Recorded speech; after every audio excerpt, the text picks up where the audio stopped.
Hace un tiempo, meses, algunos años, una noche y sin aparente razón, te despertaste con una ansiedad que nunca antes habías sentido. Todo dolía, pero dolía de una forma muy extraña. Recuerda que cuando comenzó fue una sensación como de malestar, de inquietud, una especie de inquietud, pero que después se transformó en algo omnipresente, que te acompaña donde vayas, se queda contigo, hagas lo que hagas. Sientes que algo no va bien, aunque no lo puedes identificar exactamente, no sabes qué es lo que no va bien, pero es un estado de desasosiego que te quita la paz. Una infelicidad, una tristeza que no se marcha y que a veces hasta te enturbia los momentos que sí son agradables. Este mensaje va para aquellos que perdieron la risa, la carcajada y no saben por qué. Yo le llamo esa importante e insoportable sensación de querer que todo se termine, que el presente desaparezca, que las cosas cambien. Hay un displacer que te empieza a roer las entrañas y dejaste de descansar. Y de todos los síntomas, este es el más cruel, porque cuando dejas de descansar, dejas de dormir. Cuando dejas de dormir, por ende, dejas de soñar. Al menos antes huías de ti mismo por las noches. Decías, cierro los ojos y no me levanto más. Pero cuando pierdes el descanso, no hay 8, 9 ni 10 horas que te repongan de la fatiga del alma. Entonces uno siente que no hay tregua, que tu mente no para. Este mensaje va para aquellos que dicen, mi mente no para de imaginar cosas, de sentir cosas negativas, estoy estresado, tengo temores. Y no puedes desconectarte de tus propios pensamientos, que es lo más difícil. No logras escapar de ese extraño malestar. Al principio dejas de disfrutar, nada te satisface, después todo te irrita, y cuando te das cuenta tienes el cuerpo de un zombi. Si bien te congregas, vienes a la iglesia, te mueves como un zombi, porque es una suerte de callosidad emocional, almática, espiritual. No digo necesariamente tu diagnóstico que vives en depresión. Estoy hablando de aquellos que están viviendo una angustia, una tristeza. Y esa callosidad produce insensibilidad, que es proporcional a lo profundo del pozo que te encuentras. Porque cuanto más hundido estás, menos sientes. Cuanto más te desgarras por dentro, más te desconectas por fuera. Y con la capacidad de sentir, también se marchan tus energías. Esa fuerza, esa adrenalina que antes tenía para comenzar un lunes por la mañana y decir, me queda una semana fructífera, ahora te arrastras, reptas toda la semana para llegar otra vez al sábado o al domingo. Y tu vida empieza a andar en piloto automático. Limpias la casa, haces las compras, vas a trabajar, tus hijos te hablan, pero no estás ahí. Sientes dolor en el pecho, en la cabeza, en las entrañas, pero te duele de una forma completamente diferente a cualquier dolor físico que alguna vez hayas experimentado. Es el dolor del alma. No se deja comprender fácil y tampoco tiene una solución inmediata. Esto no se resuelve reprendiendo necesariamente un espíritu. Y no estás consciente de que algo anda plenamente mal hasta que algo se rompe en tu interior. Y luego, una mañana como esta, una tarde, una noche, según como me estén viendo a la hora que sea en otras partes del mundo, oyes este mensaje y la sospecha que tenías se convierte en certeza. Diagnóstico: tienes el corazón partido. Cada cristiano tiene un llamado. Cada cristiano tiene un propósito. Y el enemigo tiene la enmienda de interrumpir ese llamado y ese propósito. El enemigo tiene la intención de frenar el impacto de lo que Dios quiere hacer a través de nosotros para que creamos que Dios nos abandonó. Pero los conflictos internos y el corazón partido son una confirmación de que eres llamado. Quiero que esto te lo grabes en tu corazón. Que te duela el corazón a veces, que a veces estés triste, es una confirmación que hay un propósito, porque el enemigo solo pelea con los que significan una amenaza. Él no pierde tiempo con los que no tienen propósito. ¿Estamos de acuerdo? Hay propósito. Como suelo decir, si tú no tienes un choque frontal con el diablo de tanto en tanto, es que se debe a que vas en la misma dirección que él. Uno tiene que chocar. Si uno no choca es porque él está contento contigo y dice, no, este no lo molesto de los míos. Pero si chocas contra él y de repente viene una tristeza que te embarga, no es que estás endemoniado, no es que te agarró un espíritu, significa que estás en buena compañía con Elías, con Moisés, con David y con tantos que en un momento se sintieron que no iban a poder alcanzar su propósito. Entonces el diagnóstico es una tristeza aguda que parece que no se va, un dolor en el corazón, una sensación de zozobra. Luego te hice ver o vimos juntos de que muchos pasaron por lo mismo y están pasando por lo mismo. Algunos simulan más que otros, pero la mayoría tiene o tuvo esas temporadas de tristeza. Porque hemos creído como que si alguien se deprime o está triste es porque no tiene fe, porque no ama a Dios. No, simplemente que son temporadas que tienen que pasar. Salomón dividió la vida en 28 tiempos, 28 temporadas que no son las únicas. Pero entre esas temporadas está el tiempo de llorar. El tiempo de recoger cosecha y el tiempo de no recoger nada. Es parte de la vida. Entonces, en tercer lugar, yo quiero hablarte de las segundas opiniones. Porque yo sé que cuando alguien te da un diagnóstico, dice, me gustaría consultar segundas opiniones. Que es como otros ven la temporada que estás viviendo. ¿Y por qué viene a cuento una segunda opinión? Porque es muy común que cuando estamos atravesando este tipo de patología, aparezcan los chamanes caseros a decirnos qué debemos tomar, qué debemos hacer y cómo autocurarnos. Como nos pasaba cuando chicos, que las madres nos llenaban de medicamentos que por lo general estaban en la puerta lateral de la nevera y nos daban todo. Una vez que nos drogaban, que parecíamos Bob Marley, nos llevaban recién al médico. Y no le dejaba hablar al médico. Mi mamá decía, le traigo al nene, pero lo que tiene seguro es papera, que se complicó con la angina. El médico dice, ¿me deja diagnosticar a mí? Mi mamá nada más iba para confirmar lo que ella sabía. Nunca mi mamá usó termómetro, tenía labios de madre, decía, 80 Fahrenheit. Ella sabía todo.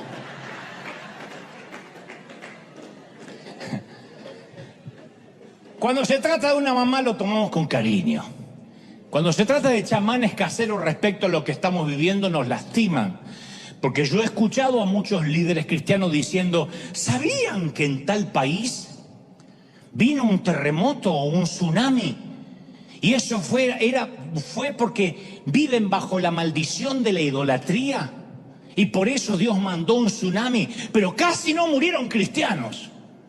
Soslayando la vaga idea que si de casualidad se murió o algún cristiano en la catástrofe es porque algo habrá hecho para estar al mismo nivel que los paganos idólatras vulnerables. Una presunción casi ridícula, es como pensar que en el 9/11, en el atentado de las Torres, solo murieron impíos. Eso es como decir que si un cristiano murió de COVID es porque estaba en pecado o no diezmaba. Por ahí por lo último puede ser, pero no. No, es chiste.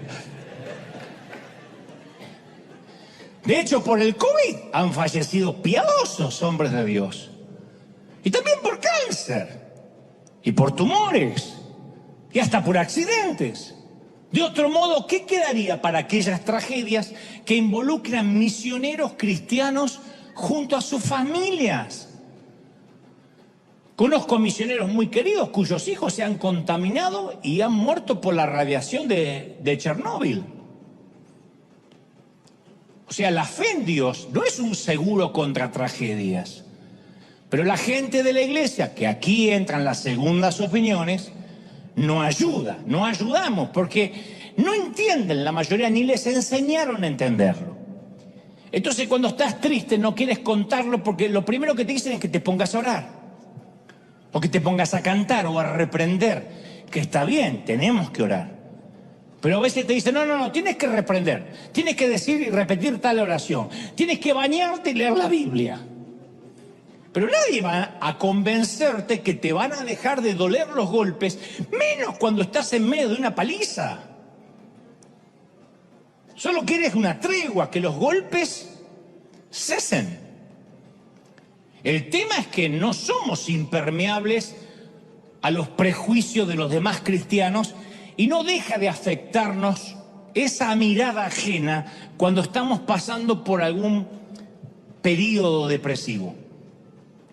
Si se sabe que recibiste un diagnóstico de salud mental o tomas pastillas, seguro que estás con un pecado oculto o endemoniado. Entonces no pides ayuda porque te espanta ser juzgado y diagnosticado. Los prejuicios evangélicos a veces son un gravísimo problema sanitario. Y lo peor, casi nadie nos predica sobre esto. Yo he tenido momentos de tristeza donde me hacían repetir frases ridículas y pretendían creer que mi tristeza se iba a ir por la mañana o pasando al altar. Reprendo la tristeza. No era así.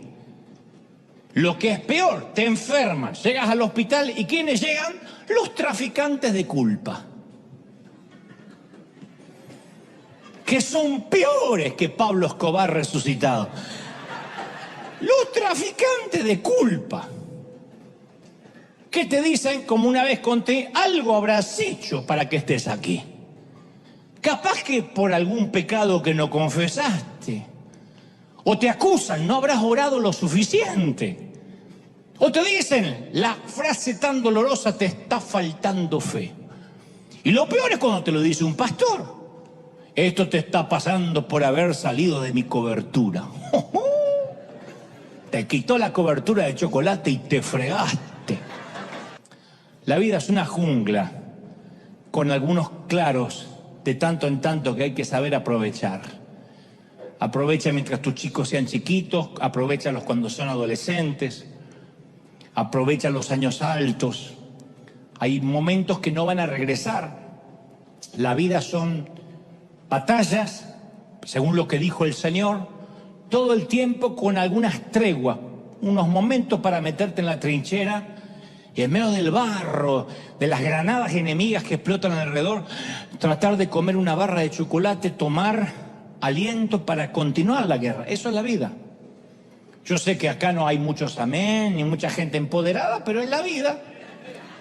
Sin embargo, uno de los peligros de la marea baja, de esos momentos de oasis, es que podemos comenzar a pensar que nos lo hemos ganado.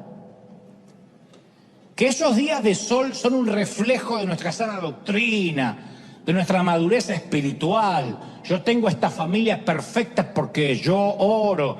Yo tengo un trabajo ideal porque yo tengo una doctrina verdadera. Y ahí podemos empezar a juzgar a aquellos que no están viviendo mareas bajas. Juzgamos a los que viven días de tormenta. Por eso los que viven días de tormenta no quieren hablar.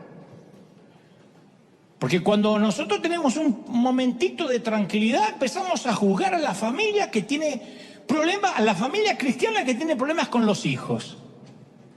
Pero fíjate, esos padres cristianos, si fueran verdaderos cristianos, el hijo no andaría haciendo esas babosadas. Fíjate lo que es la hija, parece una loca. No parece una hija de cristiano. Es Lady Gaga. Y cuando eso pasa,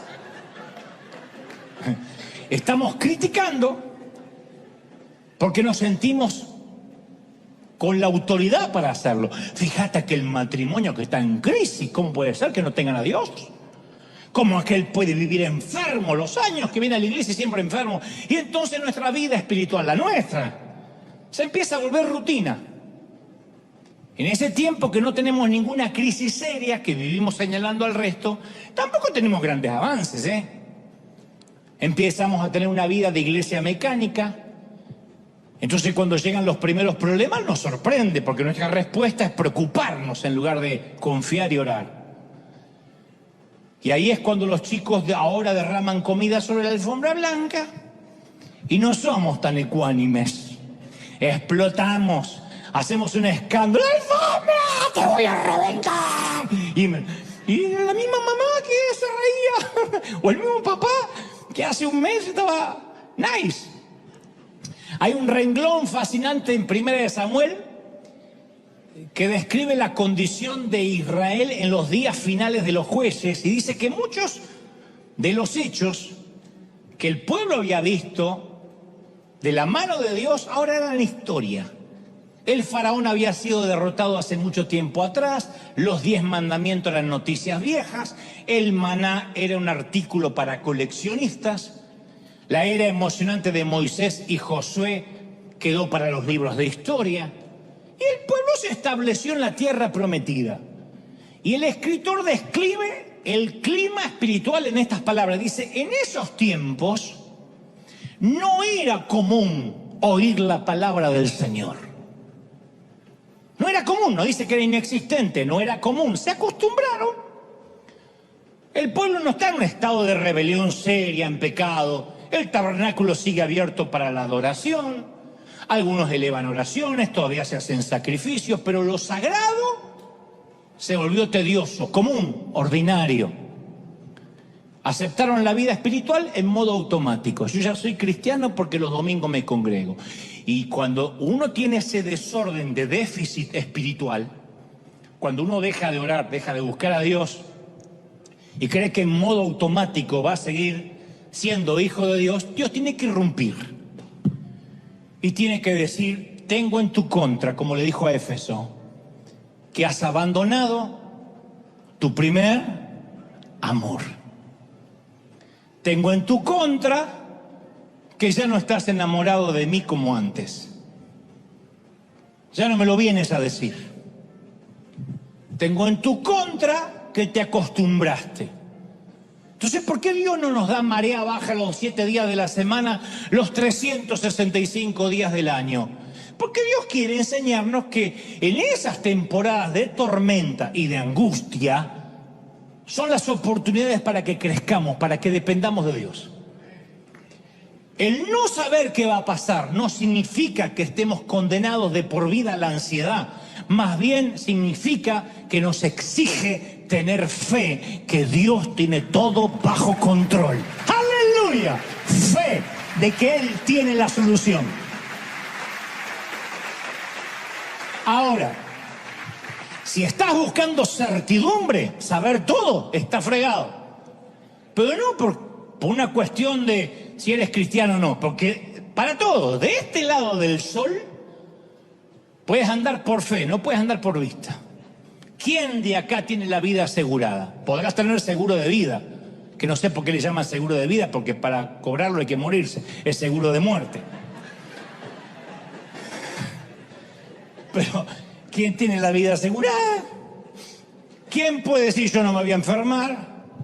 ¿Quién puede decir jamás voy a tener un accidente, jamás se me va a caer una torre encima, un piano? ¿Quién?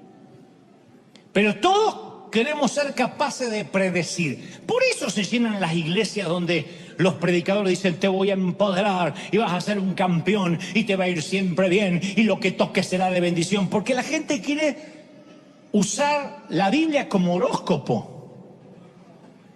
¿Qué horóscopo? Los que escriben horóscopos son unos timadores, todos.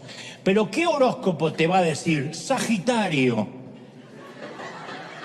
hoy te vas a quebrar una pierna. Ninguno. Hoy encontrarás al amor de tu vida.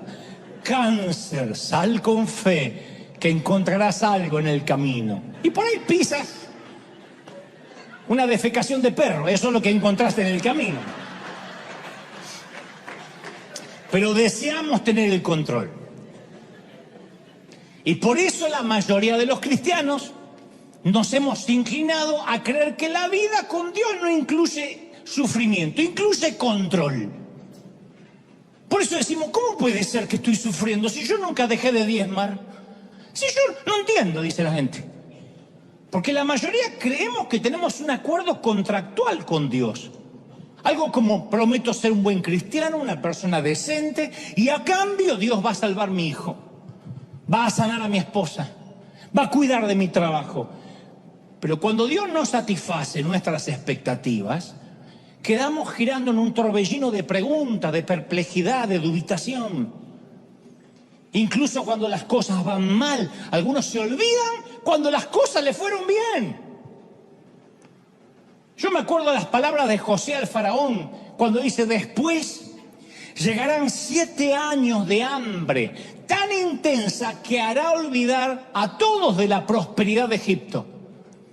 El hambre destruirá la tierra, faraón. La hambruna será tan grave que borrará el recuerdo de los años buenos. Que le pase a una nación está bien, tiene sentido. Que le pase a un hijo de Dios que se olvide todo lo bueno que Dios le dio por una temporada de invierno, es una ridiculez. Que de pronto me encuentren azúcar en la sangre, o me encuentren que tienen que tratar un tumor, o que tengo un problema en la dentadura, o que me duele la espalda, y eso haga que yo desconfíe de toda una vida de Dios, cuando me mantuvo y me sostuvo hasta acá, es una locura.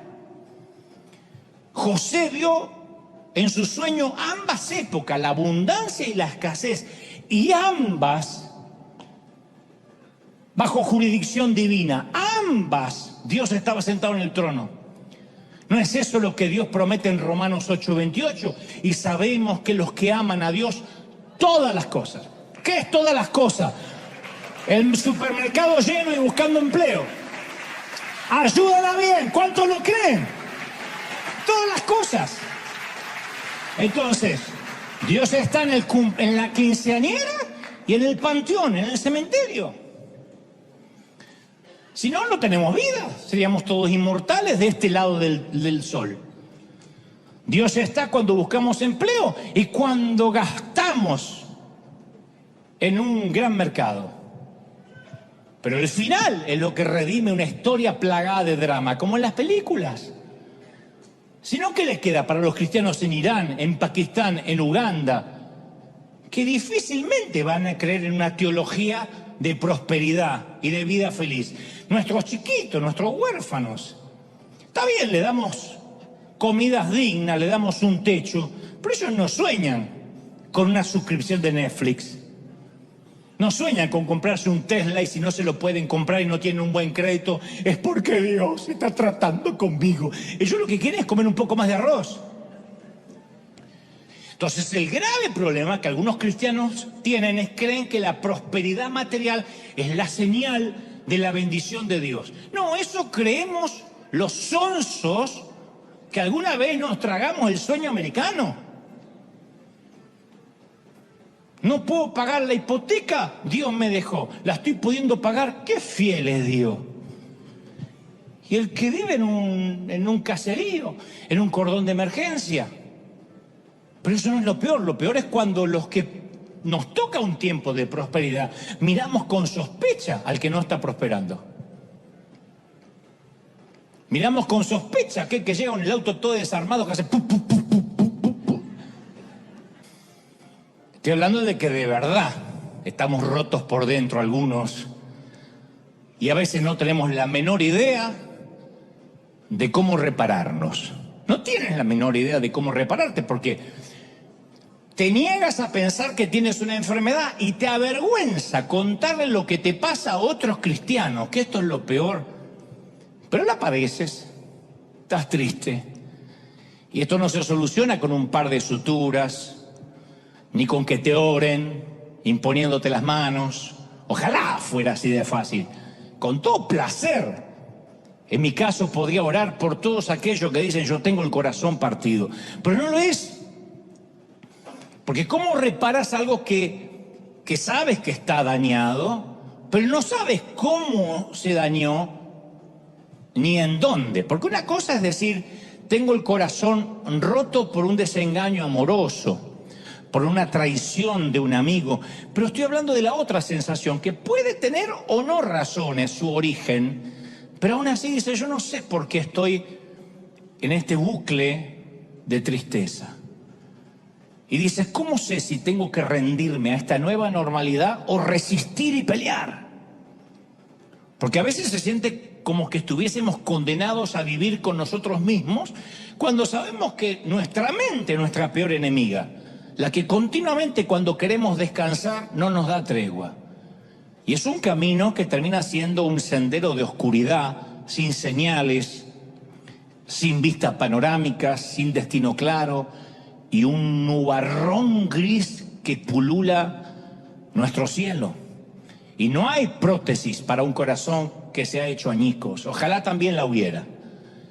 Pero hay un momento en que solo deseas una noche de sueño. Estoy hablándole a los que dicen, yo deseo una noche seguida de sueño, sin interrupciones. Y lo que es mejor, que por la mañana tenga ganas de levantarme.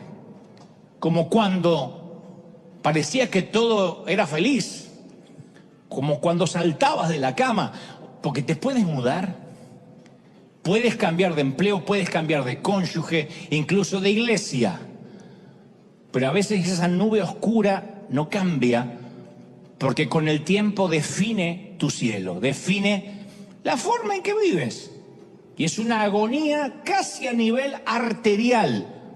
Literalmente, el síndrome del corazón partido existe. Es casi una presión arterial. Uno siente que está viviendo un invierno acerbo, áspero, interminable, como si nos hubiésemos mudado a la Antártida. Entonces, para todos esos que ahora se identifican con esta diagnosis, con este diagnóstico, va este mensaje. En segundo lugar, quiero hablarte acerca de los antecedentes en otros pacientes. Porque cuando uno tiene esta tristeza que no se va, uno tiende a pensar la falacia, la mentira, que uno es el primero. Pero no eres ni el primero ni el último. Lo que tienes es una condición humana, estás atravesando una temporada difícil, y esas temporadas difíciles, esos inviernos no respetan la estatura espiritual de nadie. Muchísimos cristianos héroes, íntegros, piadosos, han sufrido el síndrome del corazón roto. El profeta Elías en un momento teme por su propia vida, después ya no le importa su propia vida, y ora y dice, Señor, llévame a casa. Elías pedía la eutanasia, pedía que Dios lo matara, llévame a casa, yo al final no soy mejor ni siquiera que mis padres, por favor, toma mi vida. Y luego termina diciendo, todo lo que hice ha sido en vano. Primera de Reyes 19:4. Elías, el hombre de Dios que oró para que descendiera fuego del cielo, se siente tan deprimido que quiere morirse, quiere que Dios lo mate. David estaba tan desalentado, hablo del rey David, del salmista, que quería tener alas y volar como pájaro. ¿Quiénes no se han identificado con David? David lo dijo, ¿quién me diera alas como de paloma? Me iría lejos, viviría en el desierto, lejos de todo, dijo en el Salmo 55:6. Está de más preguntar, ¿quién no ha querido que le salgan alas para mandarse a mudar? ¿Quién no ha querido mandarse a mudar lejos? ¿Quién en la vida no ha dicho, ojalá pudiera, si tuviera dinero me tomo un avión y me voy a Alaska y vivo en un iglú? ¿No? Lejos de todo, donde no lleguen ni las suegras ni los diablos, que nadie encuentre dirección.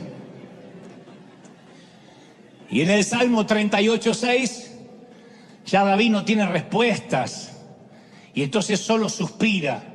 ¿Vieron cuando uno ya no sabe ni qué orar? Y David dice, estoy encorvado, estoy abatido en gran manera, dice David. Me siento débil, deshecho, mi corazón clama angustiado. Señor, mi suspiro sé que no te es oculto. Cuando suspiro y me duele, sé que lo oyes. Y luego termina diciendo, soy como un hombre que no tiene respuestas para nada. Este es David. un hombre conforme el corazón de Dios que vivió lo que a lo mejor estás viviendo durante esta semana. La misma tristeza, el mismo dolor, el mismo desasosiego. Yo conocí a un pastor que sufría de depresión neurótica. No picos de depresión, sino depresión neurótica. Y dejó de predicar porque él decía que no se sentía calificado para predicar a nadie. Yo le discutía, decía, eso no está bien, él dejó de predicar. Pero gracias a la ayuda de psiquiatras y profesionales logró salir adelante. Pero él dice que hasta el día de hoy no puede bajar la guardia. Dice, él suele decir, yo tomo un medicamento que me limpia la basura que por las noches se me acumula en los canales de mi cerebro y me da la posibilidad de un nuevo comienzo, de una nueva gracia cada mañana. Pero por ahora me toca tragar la píldora agradeciendo a Dios. Tuvo que ir a buscar ayuda profesional, porque a veces pensamos que un medicamento, que la quimioterapia, que la diálisis, que la insulina, que los antidepresivos, que las pastillas para el colesterol son una señal de una fe débil en Dios. A veces nos juzgamos y decimos, no me digas que dependés de la insulina o de la pastilla para la diabetes. Pero esas cosas no son un sustituto de Dios. Porque también están los doctores a los que Dios le da la sabiduría para que hacen la sinapsis y estudian los neurotransmisores cerebrales para que funcionen bien. En Lucas 13 le preguntan a Jesús acerca de dos acontecimientos de actualidad que se ve que era la discusión local del momento. Uno era un hecho en el cual unos soldados romanos asesinaron a miembros de una minoría religiosa. El otro hecho fue un accidente que se desplomó una torre en los tiempos de Jesús y se desplomó y mató 18 personas. Habían salido seguramente en el periódico local, en el Jerusalem Post. Y aquellos judíos del siglo I le preguntan a Jesús acerca de lo que hoy vendrá a ser el equivalente. ¿Por qué los cristianos se mueren de COVID? ¿O por qué se mueren de cáncer? ¿O por qué niños, hijos de cristianos, a veces tienen un accidente? ¿O se enferman? Y la respuesta de Jesús, que relata Lucas 13, es brillante. Él dice, ¿ustedes piensan que esos galileos, por haber sufrido así, están hablando de los que fueron asesinados por los romanos y aquellos que murieron bajo el desplome de una torre? Dice, ¿ustedes creen que esos que murieron, esos galileos, eran más pecadores que todos los demás? No, les digo que no. ¿O piensan que aquellos 18 que fueron aplastados por la torre de Siloé eran más culpables que todos los demás habitantes de Jerusalén? Les digo que no, dice Jesús. Jesús dice que las víctimas no hicieron nada inusual que los hiciera merecer ese destino. Eran iguales a las otras personas. Entonces, él no lo dijo, pero quizá la torre se desplomó por una mala construcción, por un maestro mayor de obras hispano que no revisó los planos, se mandó a mudar al rancho y se desplomó. Entonces, Dios se vale de ambas tragedias para señalar dos verdades eternas. A menos, dice, que se arrepientan, todos morirán igualmente. Él dice que nosotros, los espectadores de la catástrofe, tenemos tanto que aprender de una catástrofe como las víctimas. No es me salvé del tsunami, me salvé del terremoto porque yo soy santo y seguro que el terremoto se llevó a los mundanos. Una tragedia debe alertarnos que estemos preparados para el caso que seamos las próximas víctimas de un derrumbe de una torre, de un acto de terrorismo, de un infarto, de un virus o de un resfrío mal curado. Que siempre tengamos nuestros papeles en regla, porque esto no es la migra. No hay una redada de vez en cuando, hay una sola redada final y te vas para abajo o te vas para arriba. Entonces Dios dice, todos deben estar preparados. Se te puede desplomar una torre, puedes tener un accidente de tránsito, puede finalmente pasar por aquí la falla de San Andrés, pero que pase por la vereda y no por acá. La catástrofe nos recuerda la brevedad de la vida. Yo he estado con cristianos que estando enfermos se preguntan, ¿qué es lo que el Señor está tratando de enseñarme? Dicen, ¿cómo tengo más fe para sanarme y salir de aquí? Otros suplican, ¿qué tengo que hacer para que Dios me sane? Cuando duele, no podemos dejar de preguntarnos qué es lo que Dios está tratando de decirte mediante una simple faringitis o la muerte repentina de un ser amado. Porque el dolor y el sufrimiento son parte integral de nuestro planeta. Y los cristianos no estamos exentos. ¿Se acuerdan? En el mundo tendréis ¿qué? Aflicción. Él nunca nos prometió un seguro contra enfermedades, tragedias. A veces sabemos que nos enfermamos. ¿Por qué? A ver, también está eso, poco ejercicio. Toda una vida con mala dieta, comiendo carbohidratos, grasa, fritura. Y te vas al cielo disparado como flatulencia de buzo. O a veces es algo hereditario. A veces es un germen.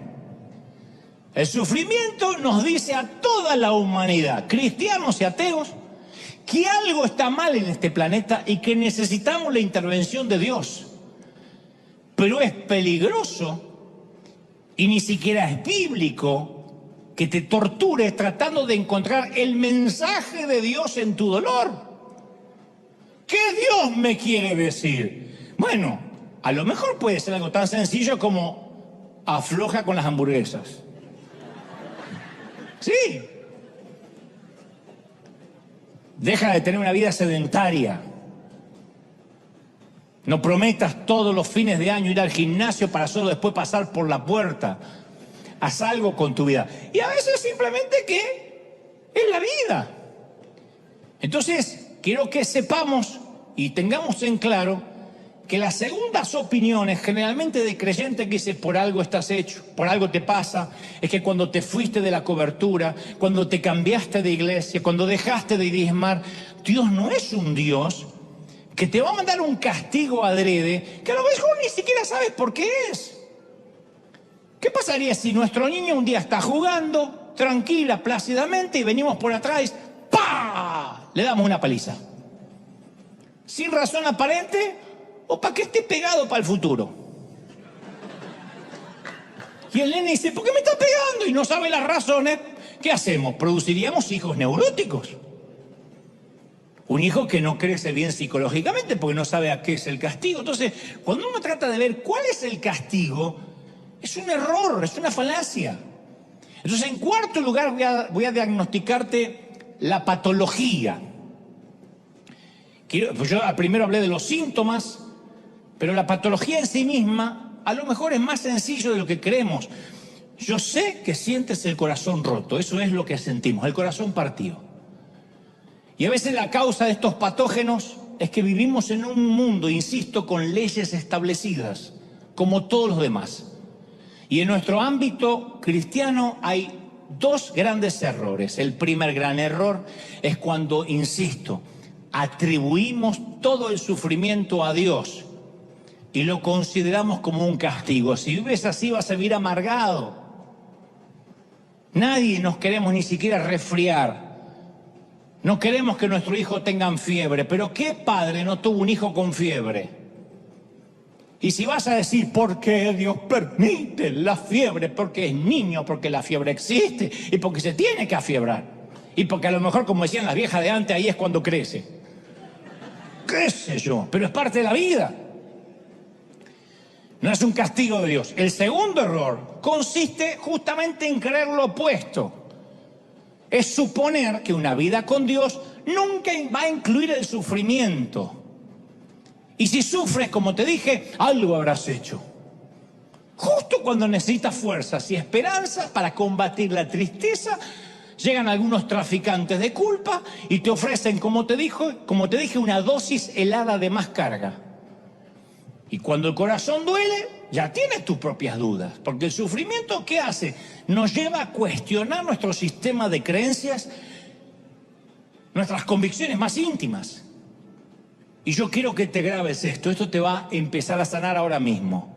Dios ve todo. Dios ve todo. Dios ve tu dolor desde que empezó.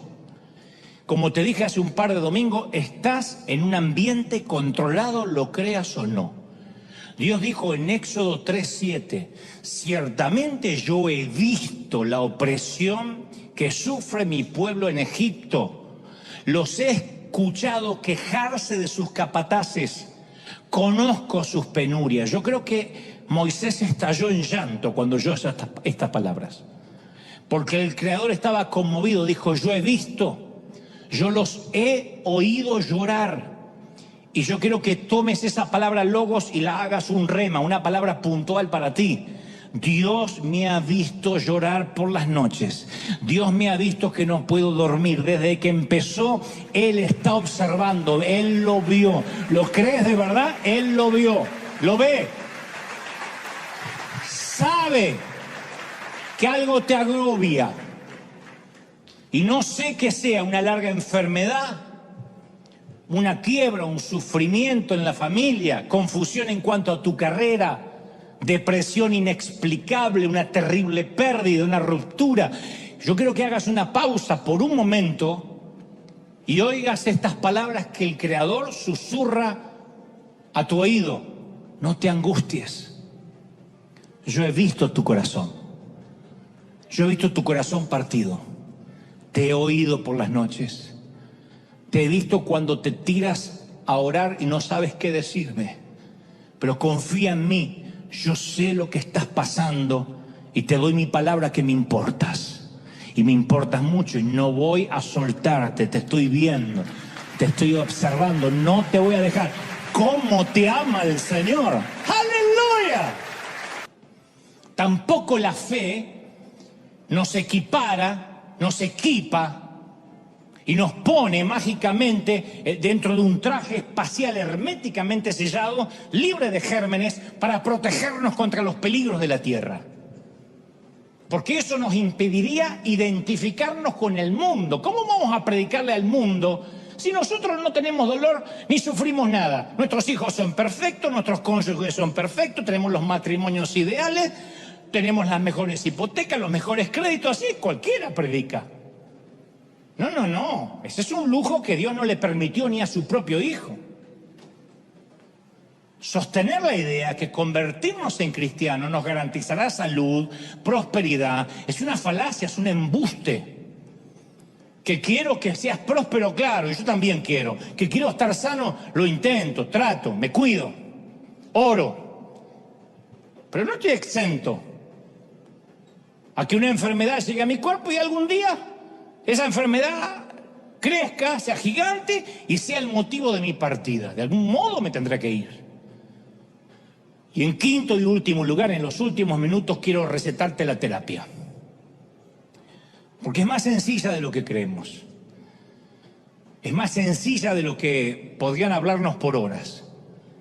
Es vital que sepas que la profundidad del valle es una promesa de la altura de la bendición que está por venir.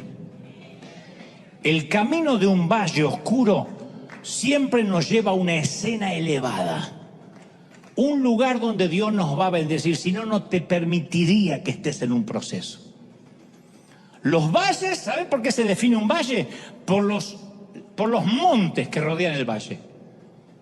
Y es posible que ahora nos toque una temporada de valle, pero los valles no serían valles si no hubiese montaña que rodean el valle. Entonces nosotros a veces señalamos a nuestro hijo enfermo o con problemas, o a los papeles de divorcio, o a las muletas, o a las hambrunas, y decimos, esto no tiene sentido. Pero ¿será posible que exista alguna explicación a ese sufrimiento que no vamos a entender mientras que estemos aquí? ¿No creemos que las maravillas del cielo van a ser capaces de redimir una vida llena de dificultades? Dijo el Señor, el que quiera conservar la vida la va a perder. Pablo opina así en 2 de Corintios 4:17, dice, ¿por qué es tan leve, hablando de la vida, es tan leve tribulación momentánea, produce en nosotros cada vez más excelente y eterno peso de gloria, de bendición, de montañas altas, esta leve vida. ¡Aleluya! Entonces el granjero que se ponga a llorar sobre las semillas enterradas tiene que recordar que no es tiempo de llorar, es tiempo de plantar. No tiene por qué sufrir. Cuando el corazón está partido no es necesariamente un tiempo en que necesariamente tenemos que hacer algo que no veníamos haciendo. El tiempo del dolor es el tiempo para usar la fe, de confiar, de descansar, de tener esperanza, de decir esto es un leve tiempo, una leve temporada que va a pasar, es un proceso. Ya sea que termine este proceso durante esta vida o cuando lleguemos a casa. Pablo escribe en 1 Corintios 15:35, pero dirá alguno, ¿cómo resucitarán los muertos? ¿Con qué cuerpo vendrán?, se pregunta el apóstol. Y luego aclara, necio, lo que tú siembras no se vivifica sino muere antes. Y lo que siembras no es el cuerpo que ha de salir, sino el grano desnudo, ya sea de trigo o de otro grano, pero si Dios da el cuerpo como Él quiso y cada semilla su propio cuerpo. O sea, aun cuando estamos en el panteón, el servicio que hacemos junto a ese hueco en la tierra, no estamos sepultando a alguien, se lo está plantando. La tumba no es un pozo, es un surco fértil. El cementerio no es un lugar de descanso eterno, es un lugar de transformación. Muchos dicen, la muerte no tiene sentido. Sin embargo, Dios dice que tenemos que morir para poder vivir, en todos los órdenes. Cuando se siembra una semilla, tiene que morir en la tierra. Y lo que nosotros vemos como una tragedia suprema, Él lo ve como un triunfo. Así como la semilla se entierra y la cáscara de afuera se desmenuza, así nuestro cuerpo enterrado se va a corromper. Y lo va a hacer a medida que cumplamos años hasta que vayamos a la tumba.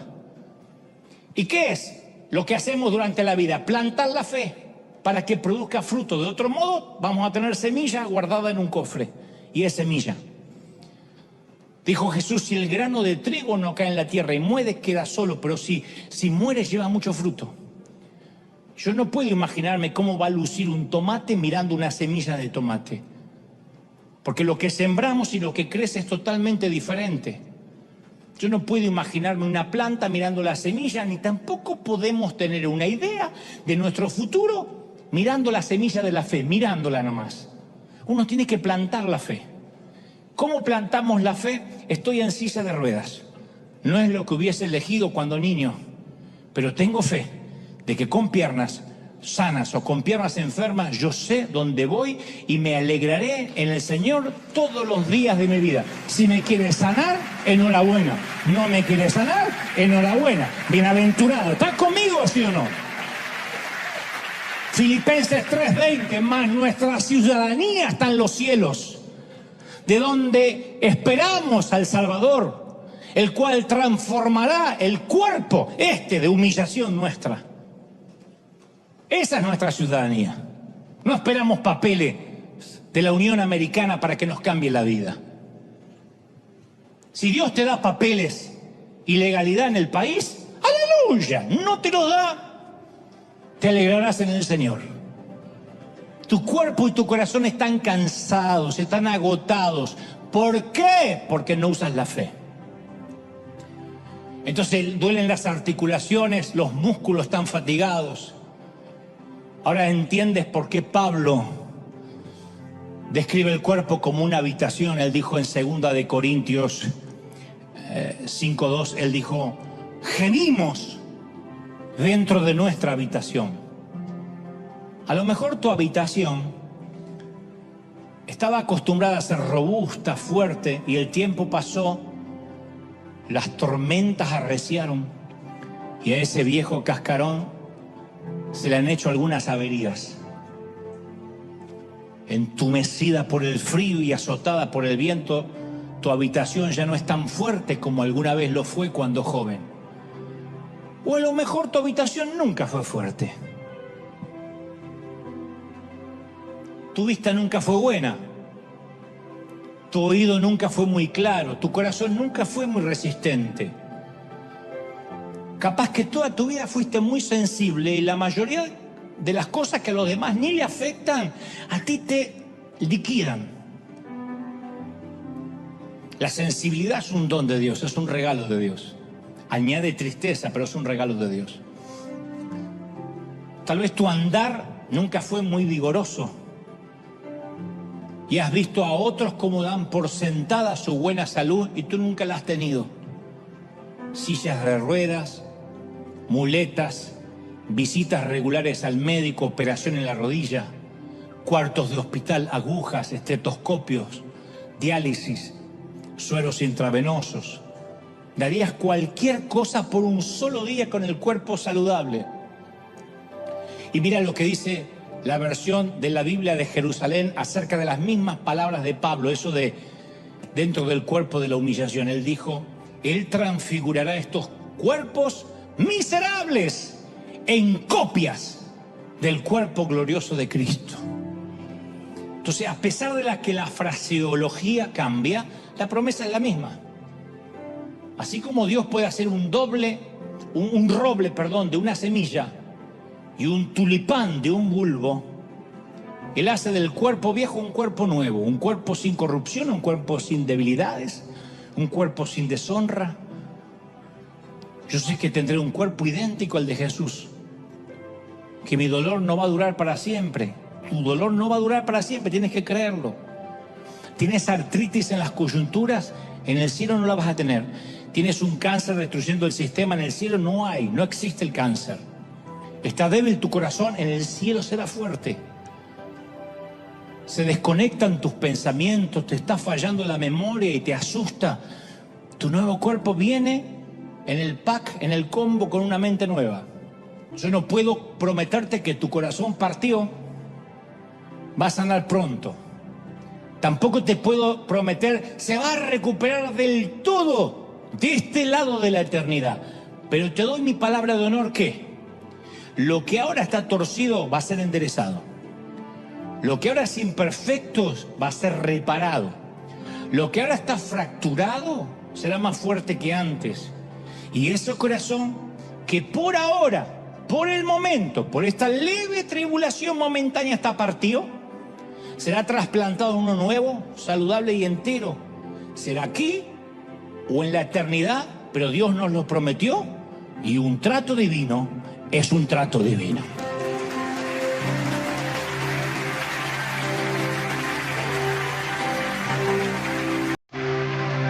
Dale un aplauso al Rey, dale un aplauso al Rey. Celebra al Rey.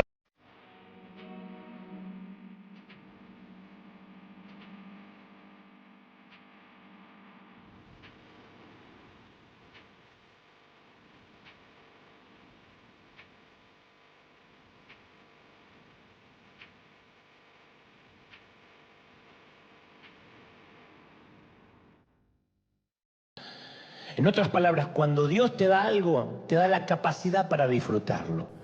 Si ahora te toca hacer colibrí, si hay una temporada en que tienes que remar y remar y remar y todavía no te puedes comprar la casa, te cuesta pagar los impuestos, la renta, el hijo no cambia el carácter, el matrimonio no está funcionando. Si te pasa eso, reconoce, me toca un tiempo de colibrí, me toca un tiempo de aletear. Y si no lo estás disfrutando, no finjas que lo haces. Aletea, mantente en el aire, que no es poca cosa. Sigue viviendo, mantente vivo, respira. Pero por nada del mundo finjas que estás remontando. Cuando hablo de fingir que estás remontando como águila, hablo de repetir mecánicamente las cosas espirituales que memorizaste, aunque nunca las viviste. De sonreír a los vecinos cuando sales de casa, cuando acabaste de gritarle a tus hijos en la cocina. De asentir con la cabeza y decir amén a todo en lugar de hacer preguntas. De mostrar fortaleza donde tendrías que mostrar que estás roto y necesitas ayuda. Hacer todo lo posible por seguir manteniendo la imagen que tienes la vida solucionada. De eso hablo, de fingir. No te compares si estás como un colibrí en estos momentos con el que está remontando vuelo. Ya va a llegar. Solo sigue aleteando o corriendo, ya va a llegar tu oportunidad. Luego viene la tercera condición que describe Isaías. En ocasiones remontamos vuelo y no podemos correr por causa de la duda, del dolor, del fracaso. En otras oportunidades todo lo que podemos hacer es caminar un pasito a la vez. Isaías habla de los que caminan, ni siquiera remontan, ni siquiera aletean, caminan. Y no sobre el agua, caminan sobre la barca. Yo he tenido temporadas de caminar y aún el Señor me siguió bendiciendo. Todavía sigo caminando a veces, un pasito a la vez. Y uno lo único que puede decirle al Señor: Señor, acá estoy, yo continúo. No se va a morir la iglesia porque yo deje de ir. Sé que mi trabajo no se ve mucho, ni creo que el pastor note que yo falte. No estoy siendo muy fructífero, productivo, no me siento muy triunfante en este año, pero yo te voy a seguir, un pasito a la vez, un ladrillo a la vez. Yo simplemente voy a continuar caminando, un pasito, así, así. Yo vi a mi papá en rehabilitación los últimos años. Lo ponían entre dos bastidores y lo que tenía que hacer era así, ida y vuelta, toda la mañana. Y yo le preguntaba al terapeuta: ¿y en qué le sirve? Es un pasito. Algo es algo. Si se queda en la cama se muere más rápido. Pero un pasito va a hacer que sus arterias fluyan mejor, que sus fluentes sanguíneos esté mucho mejorado, más fluido. Entonces es una pequeña abertura, un pasito a la vez, un sencillito paso de obediencia, un pasito detrás del otro. No es poca cosa, de verdad te digo. Yo sé que estamos acostumbrados a escuchar sermones: triunfa, empodérate, remonta como el águila, eres vencedor, real sacerdocio, linaje escogido. Y casi no hay mensajes para los que damos un pasito a la vez. Un pasito, un pasito. Yo tengo una historia de mi productor de toda la vida, mi productor de teatros, de los eventos, de las cruzadas, de los superclásicos. Se llama Daniel Peckerman, a quien le mando un saludo enorme. Él fue quien cuidó a mi papá los últimos años allí en Argentina. Y trabaja conmigo hace 30 años. Todavía no puede dejar el cigarrillo. Pero él se propone todos los años decir: vos sabés que estoy fumando menos. Antes fumaba 40 por día. Ayer 39. ¡Gloria a Dios! Él tiene una voz difónica, de verdad. Entonces, a veces me dice: lo estoy logrando. Y a veces estamos comiendo juntos y dice: ¿puedo ir afuera? Le digo: seguro que orar no es, ¿no? Entonces me dice: no, pero estoy aguantando. Y yo nunca le dije: pecador, ¿cuándo vas a dejarlo completamente? Siempre le digo: es un pasito a la vez. Es un esfuerzo. Hay gente que va dando un pasito a la vez. Un pasito y dice: hoy vencí. Eso es un adicto en recuperación. Dios no puede hacer las cosas, bueno, Dios sí las puede, pero no todos reciben las cosas de manera inmediata. Hay gente que tiene que ir un pasito a la vez, con su carácter, con su temperamento. No te apures. En la vida de Jesús, por ejemplo, cuando estuvo en el monte de la transfiguración, o cuando resucitó a su amigo Lázaro, del sepulcro el Señor remontó vuelo, fue un águila. Se levantó tan alto en el espíritu que nadie le pudo seguir el ritmo. Subió como un avión a propulsión a chorro. Nadie podía entender. En otras ocasiones, cuando lloró por Jerusalén, cuando se frustró por la lentitud de sus discípulos, cuando enfrentó la oposición de los líderes religiosos, la vida le fue más difícil. Pero se mantuvo aleteando como un colibrí. No se desvió de la ruta, aun cuando era cuesta arriba. Era capaz de aletear mucho. Pero cuando llegó el momento de cargar la cruz, ya no estaba remontando vuelo ni aleteando. Cuando le colocaron la cruz en la espalda lastimada, sangrante, era un muchacho de 33 años. Era joven, pero caminó lento. Era un hombre muy joven, pero ese día tropezó y cayó. Y lo único que hizo fue levantarse otra vez y caminar un poco más. Lento, pero caminando, como vos, como yo, pasito. Tal vez la vida a veces se nos pone difícil. Cuando queremos más que nunca dejar todo, y aún así le decimos: Señor, yo no voy a renunciar a ti. Yo voy a seguir poniendo un pie delante del otro. Voy a tomar mi cruz, seguiré a Jesús, aunque me cueste. No soy el gran corredor, el gran aleteador, nunca seré conocido como las águilas del Evangelio. Pero acá estoy dando un pasito a la vez. Aunque no lo creas, esa fue mi vida siempre. Siempre. Puede que la imagen sea de un tipo triunfante que se cuelga de los helicópteros y de la vida, pero yo siempre fui a dar un pasito a la vez. Estando sano, estando enfermo, con crisis, sin crisis, con apoyo, sin apoyo, siempre di un pasito, siempre un pequeño pasito. No intento comprar su gracia, no intento comprar la salvación, pero ahí estoy. Y muchas veces Dios aprecia nuestro caminar más de lo que estima que remontemos vuelo. Y Él pagó un precio altísimo. Jesús caminó al Calvario. Tomó sobre sí mismo la cruz, todo el quebranto de la raza humana, todo el sufrimiento del día D en la playa de Normandía y todo el sufrimiento del pecado, del dolor de los seres humanos desde la caída hasta la fecha. Después que el sábado los amigos fueran a ocuparse de su cuerpo, la piedra fue cambiada de lugar, removida. Nada había cambiado tampoco, como en Normandía. Pilatos y los sumos sacerdotes todavía tenían el control. El imperio estaba fuerte. Aun cuando Jesús resucitó, César reinaba. Ni conocía el nombre de ese oscuro delincuente para él que murió en una de las 3 cruces. Y en primera instancia nadie lo supo, excepto un par de mujeres, pero ese fue el día D. Ahora había una abertura, como la playa Ornava en Normandía, en plena guerra nazi. Pequeña inicialmente, no mayor a la entrada de una tumba. Así era la aberturita, la entradita de una tumba. Yo estuve en Israel, es una entradita que hay que agacharse para entrar. Esa fue la abertura en la humanidad.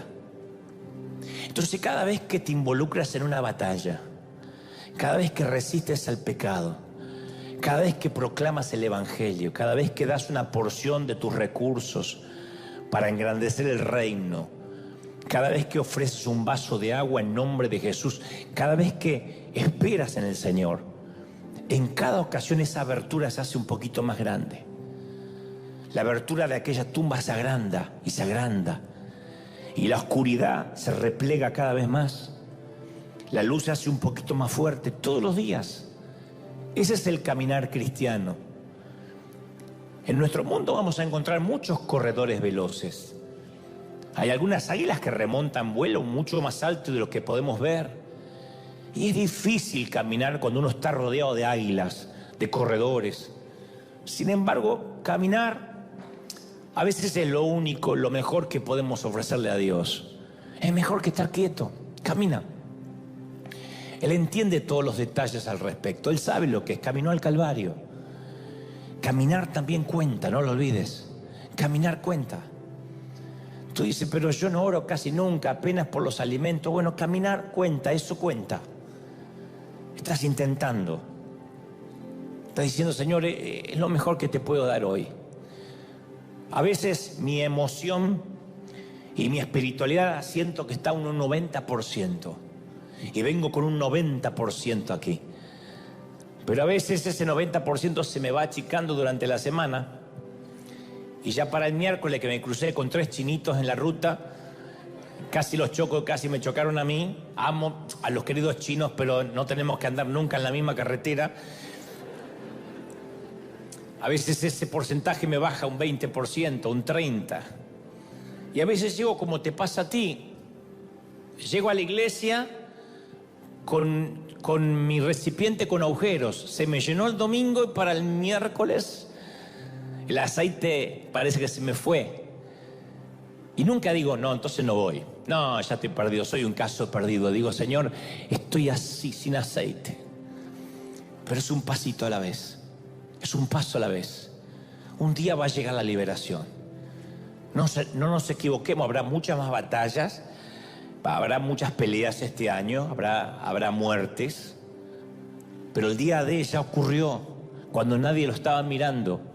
Al final de ese día todo habrá cambiado. Así que mi propuesta, mi consejo de parte del Señor que me envía es: sigue caminando, no te entregues, no te rindas, porque lo que esperamos es tan importante como lo que nos ocurre mientras que estamos esperando. No te rindas, sigue, un ladrillo a la vez, un paso a la vez. ¿Alguien lo cree? Dígame amén. No te entregues, no te rindas, sigue caminando. Yo sé lo difícil que es, sigue. Es difícil, dice hoy otra vez, no hay cambio, sigue ahí, no te entregues. No te entregues, no arrojes la toalla, todavía la campana no sonó, vamos, un round más, sigue. Sigue con la familia, sigue creyendo en tus hijos, sigue creyendo en la economía, sigue creyendo que las cosas van a estar bien. No es un optimismo barato. Es decir, Señor, yo creo que si no miro para abajo y me concentro en ti, sé que voy a llegar. Jesús no le dijo, corre hacia mí, le dijo, solo camina hacia mí, tienes que caminar. Así que te voy a repetir los dos consejos que alguna vez le dieron a este actor de riesgo novato. Cuando se acerque el helicóptero Salvador, que se va a acercar, solo déjate que te eleve suavemente, no hagas movimientos bruscos. Si te olvidas de este consejo como este tonto actor, esto sí es determinante, aun si fueras Tom Cruise. Pase lo que pase, sientas lo que sientas, escuches lo que escuches durante este año en cualquier medio de comunicación, nunca mires hacia abajo, no mires hacia abajo, no mires hacia abajo, elévate la vista arriba. Vamos, dale un aplauso al Rey, celebra al Señor, dale ese aplauso gigantesco al Señor de señores y del Señor, tú has hablado hoy. Si crees que Dios habló, que ese aplauso se escuche, vamos, vamos. Que ese aplauso se escuche si crees que Dios te habló. Un paso a la vez. No mires abajo, no te entregues. Bendito sea el Señor. ¿Cuántos lo creen? Díganme amén. ¿Cuántos toman la resolución este año de caminar? Hasta que puedas aletear, hasta que puedas remontarte en alas del Espíritu. El Señor me dice que vas a remontarte en alas del Espíritu. Que este año vas a remontarte, va a ser difícil, pero Él te va a remontar. No vas a entender el favor, no lo trates de explicar. Solo un consejo, nunca te asignes ese favor. Nunca digas por mi trabajo duro, nunca digas por mi talento, es porque tengo papeles, es porque yo me lo gané, porque ahí vas a empezar tu caída. Solamente dile, no entiendo el favor, solamente no lo puedo explicar sin la ayuda divina. Estoy remontando en alas del Espíritu, estoy remontando en un viento de otra parte, bendito sea el Señor. Estoy remontando en un viento que me sostiene, ¡aleluya! Entonces tu vida en algunos momentos va a remontar espiritualmente. No lo vas a entender, son tiempos de favor. No son siempre, pero llegan a veces. Tal vez ahora te encuentres así. Tal vez estás transportado en alto en el poder de Dios y estás hablando en lengua todo el día y lo ves a tu marido panzón y no te importa, y ves a tu mujer llena de crema y te importa menos, tus hijos no se bañan una vez al mes y tampoco te importa, no pierdes el gozo, te sientes fuera de la barca. Dios responde tus oraciones con generosidad abrumadora. Te utiliza en formas que te impactan, te da poder para vencer la tentación, te sientes productivo en tu vida laboral, hay una fortaleza, una sabiduría que sobrepasa tus habilidades. Dices, ¿de dónde saqué eso? ¿De dónde lo tenía? Algo así, como es casi como una vida libre de suegras y de migraciones, una vida ideal. Bueno, si eso pasa, sé agradecido durante esa temporada, no te bajes de la ola. Permanece en la corriente del Espíritu. Obedece a la guía del Espíritu. No te muevas. Sigue orando y no supongas que estás remontando el vuelo por tu propia fuerza. Son vientos del Espíritu. Estás remontado en un viento del Espíritu. No digas, y me lo merezco, porque te vas ahí abajo como el colibrí. No lo hagas. Como nos pasa en River Arena hace años. River Arena no se puede explicar humanamente. Y es maravilloso que no se pueda explicar ni en libros, ni en posts, ni en métodos de crecimiento. Hay cosas que solo se explican con la gracia divina, con un viento de otra parte. Y cuando eso pasa, remontamos y nos mantenemos en el aire. ¿Cuántos dicen amén? Piensa en cosas alentadoras, pero no mires hacia abajo. Y solo recuerda que hagas lo que hagas, no mires hacia abajo. Y me imagino que los ojos de Pedro estaban fijos en Jesús y que durante esa experiencia la conciencia de la presencia de Jesús dominó su mente. Mirándole a los ojos, él no miró nunca hacia abajo. Y durante el tiempo que duró, que no sabemos cuánto, Pedro caminó sobre el agua. Y se nos dice entonces que ocurrieron tres cosas. El centro de atención, de la atención del apóstol, se desplazó de Jesús hacia la tormenta. O sea, la Biblia dice literalmente sintió el viento. El viento ya estaba, pero allí fue cuando se dio cuenta que el viento lo rodeaba. Y ese cambio de atención dio lugar a un conjunto nuevo de sentimientos, de pensamientos que se centraron en el pánico y la incapacidad. Dice la Biblia, y tuvo miedo. Esto, a su vez, interrumpió la capacidad de continuar confiando y caminando en el poder de Jesús. Porque la Biblia dice que comenzó a hundirse y clamó, Señor, sálvame. Y desde luego, a mí me conecta esto con los cartoons, con los personajes de la Warner, creados allá en 1949, el Correcaminos y el Coyote, que en un momento el Coyote siempre se le acababa el piso y él continuaba moviendo las piernas y de hecho corría tan bien en el aire como lo hacía en la tierra, pero de repente se da cuenta que ya salió de la cima del precipicio. Ahí le da pánico. Acuérdense que toman en sus manos un pequeño cartel que dice sálvenme y se desploma a cientos de metros, lo que sería la muerte segura de un coyote ordinario, pero a él solo le deja unos raspones que desaparecen en el siguiente cuadro y sigue insistiendo con los fallidos productos de Acme, ¿no? Eso, él no es salirse de la cima lo que hace caer al coyote en los dibujos animados. La caída ocurre cuando se da cuenta que está en el aire. Cuando se le olvida la regla número 1, no mires hacia abajo. El problema del coyote es que mira hacia abajo, no que está caminando en el aire.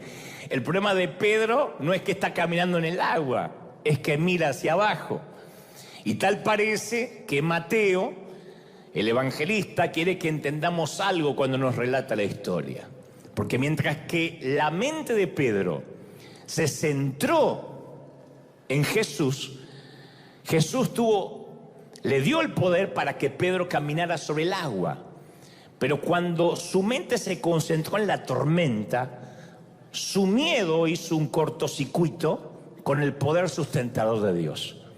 Entonces la esperanza fue lo que sacó a Pedro de la barca, la fe lo sacó de la barca. La confianza es lo que lo sostuvo. El miedo es lo que lo hundió. ¿Me siguen, sí o no?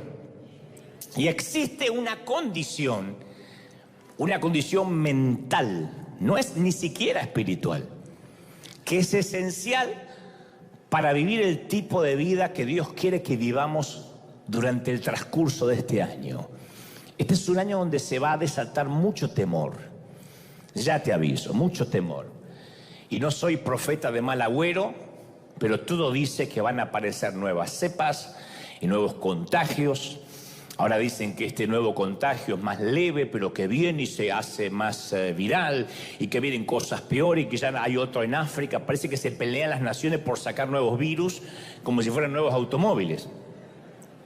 Entonces el temor va a estar más fuerte, el miedo va a hacer que las personas tengan inclusive impotencia para crear, para emprender, para soñar, para proyectar. Se va a meter en nuestros hijos, va a intentar meterse en nuestras familias, en nuestras iglesias. Eso es algo que viene. Proféticamente es un año de mucho miedo, donde los medios de comunicación no van a dar noticias alentadoras. Algunos van a claudicar, otros se van a mantener. Llámalo esperanza, llámalo confianza, llámalo seguridad. Pero hay una gran diferencia entre quienes van a seguir intentando, creyendo a Dios, y los que van a renunciar y se van a hundir. Cuando estoy hablando de hundir, estoy hablando a nivel salud, estoy hablando a entregarse a nivel económico, a nivel espiritual. Y es cuando se pierde esa condición mental de la esperanza, de creer, es cuando nos empezamos a hundir. No cuando caminamos sobre el precipicio. No nos hundimos cuando caminamos sobre el agua, sino cuando nos damos cuenta que estamos sobre el agua, sobre el aire, como el coyote, y miramos para abajo. La esperanza es el combustible que hace funcionar el corazón humano.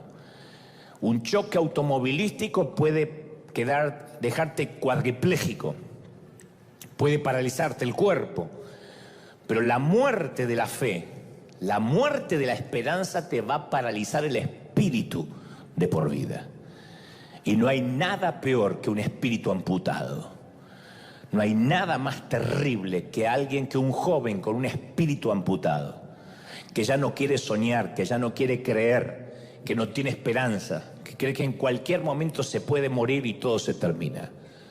La esperanza es la razón por la cual los seres humanos seguimos teniendo hijos en un mundo perdido. La esperanza es la razón por la cual existen los hospitales. Y la esperanza es la razón por la cual existen las universidades y se sigue educando. La esperanza es la razón por la que existen los terapeutas, las iglesias, los pastores, los curas párrocos, los rabinos, y la razón por la cual los Dorados de Sinaloa siguen entrenando. La esperanza es lo que dice, quizá esta pueda ser la temporada. Pero si uno la pierde automáticamente la visión del futuro. Su espíritu, insisto, queda amputado. Ningún compositor sufriría por una partitura, en escribirla agónicamente, si no sintiera la esperanza de una pequeña luz de belleza que va a surgir de esa lucha. Ningún padre sufriría por su hijo, trabajaría por él, estaría alentándolo a su lado mientras tiene fiebre, sin la esperanza de que un día este niño va a vivir una vida más noble y más feliz que él. Y la historia de cada personaje en la Biblia es el relato de la esperanza de no mirar hacia abajo, de no entregarse. La esperanza hizo que Abraham dejara su hogar. La esperanza es lo que hizo que Moisés desafiara a un dictador, a Faraón. Entonces podemos sobrevivir la pérdida de un número extraordinario de cosas. Puedes perder las piernas y estar confinado en una silla de ruedas o a muletas. Puedes perder los brazos, las extremidades, pero no puedes nunca permitir que te amputen el espíritu, ni a través de los medios de comunicación, ni lo que diga el presidente, ni lo que digan los dictadores de turno. Nadie nos puede amputar la esperanza. Porque el día que muera la esperanza y la fe, estarás muerto en vida. Cuando se pierde la esperanza y la fe, estamos acabados. No hay más nada que hacer. Y la Biblia a menudo habla de esto en términos de no pierdan el ánimo. Dice la Biblia, no pierdas el ánimo. Y yo quiero contarte un secreto que a mí literalmente me resolvió la vida. Dios nunca va a llamar a las personas a que bajen de la barca para que se hunda. Nunca. No obstante, va a ocurrir a veces, pero no es su intención. Tu llamado nunca va a ser una trampa para que fracases. Dios nunca te va a llamar para ridiculizarte. ¿Por qué? Porque es un papá. Y los que son papis y mamis saben que lo último que haría un papá y una mamá es ridiculizar a un hijo. Jamás avergonzaríamos a un hijo, nunca. Y nos molesta si alguien se burla o le hace bullying. Entonces Dios jamás nos llamaría para avergonzarnos. Tenemos que quitarnos esa imagen de que Dios te va a avergonzar en público. Eso no hace un padre, jamás. Moisés envió a 12 exploradores a inspeccionar la tierra prometida y que observen sus enemigos. Regresaron 10 y dijeron: de la gente de allí son como gigantes, mejor nos volvemos a casa porque nos van a liquidar. 2 de ellos, Josué y Caleb, dijeron: debemos subir, poseer la tierra, porque con toda certeza podemos hacerlo. Los 12 miraron la misma tierra, enfrentaron la misma situación, alcanzaron conclusiones diametralmente opuestas, en las antípodas, pensaban diferente. Otra historia: un joven pastorcito lleva comida a sus hermanos que servían en el ejército. El gran campeón de sus enemigos, un personaje sacado de la Federación Mundial de Lucha Libre, los provocaba. Todos los soldados estaban aterrorizados de miedo. Ninguno quería pelear con él y se desanimaron. David lo vio y fue con una onda que dijo: ¿quién es esta bola de grasa para atentar contra los escuadrones de Israel? Otra historia: Jesús y sus discípulos estaban en una barca cuando llega la tormenta. Los discípulos estaban tan asustados que se convencieron de que iban a morir, perdieron la esperanza, con pánico, se desanimaron. Jesús se sentó en la misma barca, capeó la misma tormenta y tomó una siesta. Y en todas las historias que te cuento, hay 2 conjuntos de personas que enfrentaron la misma situación. Algunos pensaron que iban a morir, otros pensaron que se iban a hundir. Exploraron la misma tierra prometida, enfrentaron al mismo enemigo, soportaron la misma tormenta. Unos respondieron con paz y otros respondieron con pánico. Unos se desanimaron y otros cobraron ánimo. Ahí es donde notamos que el optimismo, que la confesión positiva y la fe o la esperanza no es la misma cosa. El optimismo te dice: todo va a mejorar, todo va a estar bien, todo va a estar bien, todo va a estar bien, pero te estás hundiendo como el coyote, o te estás cayendo. La esperanza incluye todas las ventajas psicológicas del optimismo, pero está fundamentada en algo más profundo. Cuando tengo esperanza, cuando tengo fe, creo que Dios va a usar todas las cosas, las va a redimir, a pesar de que estén saliendo mal. De alguna forma soy el muchacho de la película y voy a ganar. Alguien tiene que aplaudir más que eso si lo crees. De alguna forma voy a salir de esto. La esperanza no me evita esperar lo peor. Primera de Tesalonicenses 4:13 dice: los que tienen esperanza están preparados para las cosas malas. No me evita lo peor. Entonces en casa no me voy a enfermar. Entonces tú dices que nunca voy a tener un accidente. No te evita lo peor. Y por eso quiero que meditemos un poco acerca de lo que significa, aunque venga lo peor, no perder la esperanza, aunque camine sobre el precipicio. Tener la mente cultivada en el famoso pasaje: todo lo puedo en Cristo que me fortalece. Todo, no algunas cosas, todo lo puedo en Cristo, todo lo puedo en Cristo. Di conmigo: todo lo puedo en Cristo que me fortalece. ¡Aleluya! ¿Qué hay que hacer? A ver, para desarrollar mentes que se centran en Cristo, aun cuando estamos caminando sobre el precipicio. ¿Cómo hacer? Yo te puedo dar cátedra porque tuve que aprender con muchos golpes, con muchas hundidas, como el coyote. Yo creo que era como el coyote o compraba en Acme. Así es como somos capaces de concentrarnos en el Salvador más que en la tormenta. Y yo quiero presentarte 2 leyes que operan en nuestras vidas. La primera es la ley del conocimiento. Somos lo que pensamos, no hay otra, gente. Mis queridos, somos lo que pensamos. Estar lleno de confianza o de temor depende de la cantidad de pensamientos que habitualmente ocupan nuestras mentes. La forma en que pensamos define nuestras actitudes, moldea nuestras emociones, gobierna nuestra conducta, influencia nuestro sistema inmunológico, nuestra vulnerabilidad hacia la enfermedad. Todo lo que está relacionado con nosotros fluye a medida que nuestra mente va creciendo o decreciendo, de la manera en que pensamos. Pablo en Romanos 12:2 dice: no se amolden al mundo actual, sino que sean transformados mediante la renovación de la mente.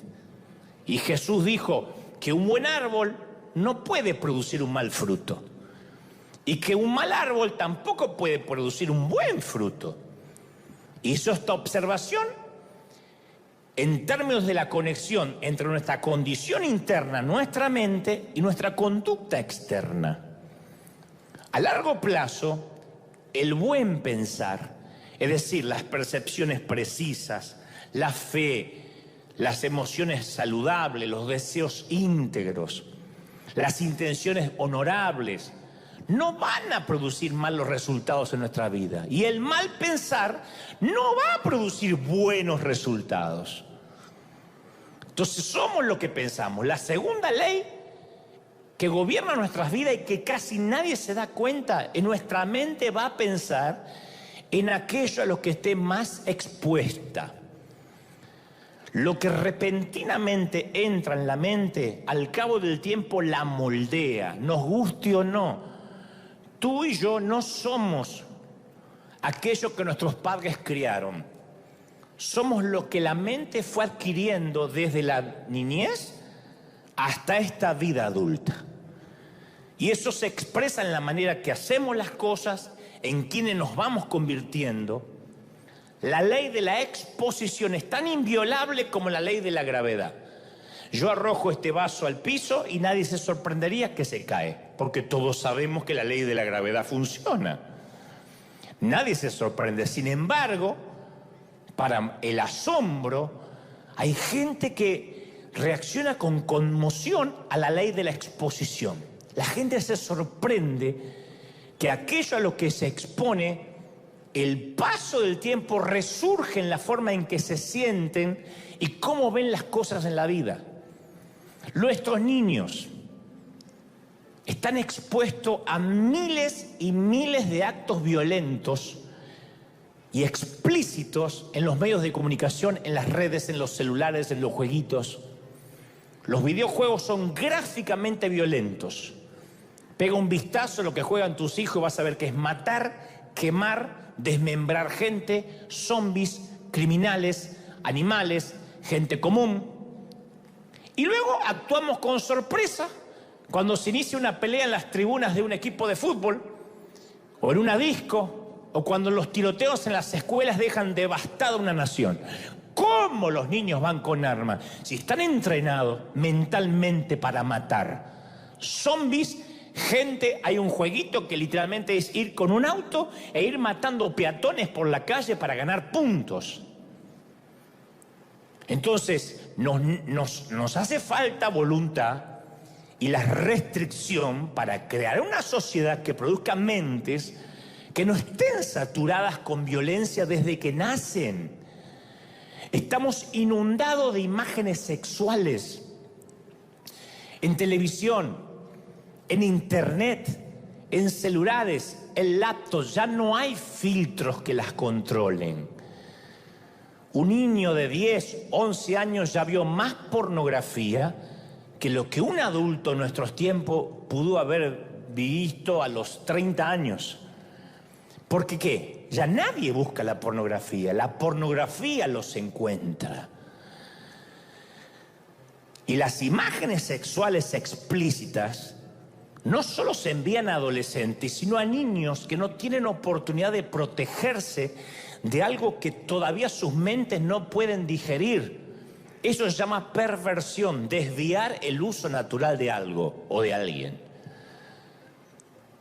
Y luego nos impactamos cuando los niveles de promiscuidad y adicción sexual se elevan y se embarazan niñas de 13 años. A mí me sorprende cómo algunos piensan o viven como si pudieran salirse con la suya al violar la ley de la exposición. Hay gente que dice, no, yo veo algunas películas, yo observo estas imágenes, escucho palabras perversas, pero no me afectan. Yo sé retener lo bueno. Y aparte no le pongo atención, a mí esas cosas me entran por un oído y me salen por el otro. No es así.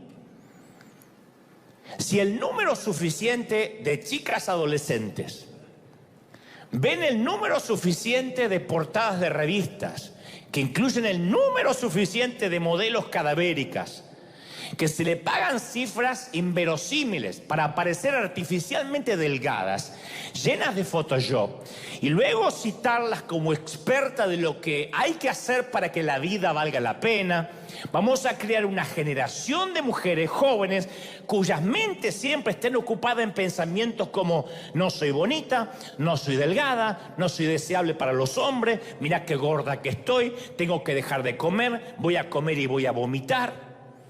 Como la frase de la película El diablo viste en Prada, estoy solo a una diarrea de mi peso ideal. Porque eso es a lo que están expuestas. Una nena de 11, 12 años que está pendiente de su cuerpo, la hemos perdido. Tendría que estar jugando con muñecas.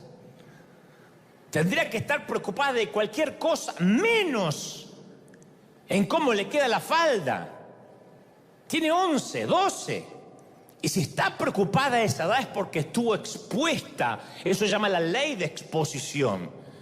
Y sus sentimientos de estima se desploman. Y esto no debería sorprender a nadie. Las actividades a las que asistimos, el material que leemos o el que no leemos, la música que escuchamos, las imágenes que vemos, las conversaciones que mantenemos, los sueños que tenemos cuando estamos despiertos, todos terminan moldeando nuestra mente, nuestro carácter, nuestro destino. Si todo el día estás pensando en sexo, eso será tu mente, un depósito de lascivia. Y no me estoy volviendo viejo, pero algo sé de la vida. Y sé lo que la mente puede causar. Isaías 26:3 dice, tú guardarás en completa paz a aquel cuya mente en ti persevera, cuyo pensamiento en ti persevera. Entonces todo depende de dónde está puesta nuestra mente o con qué la estamos alimentando. Vamos e invertimos una fortuna en comida balanceada para el perro, pero alimentamos nuestra mente con basura en Netflix o Amazon o cualquier estupidez que pueda aparecer por ahí. No digo que esté mal el streaming, digo que si no somos selectivos a la hora de cómo vamos a alimentar la mente, le estamos dando chatarra.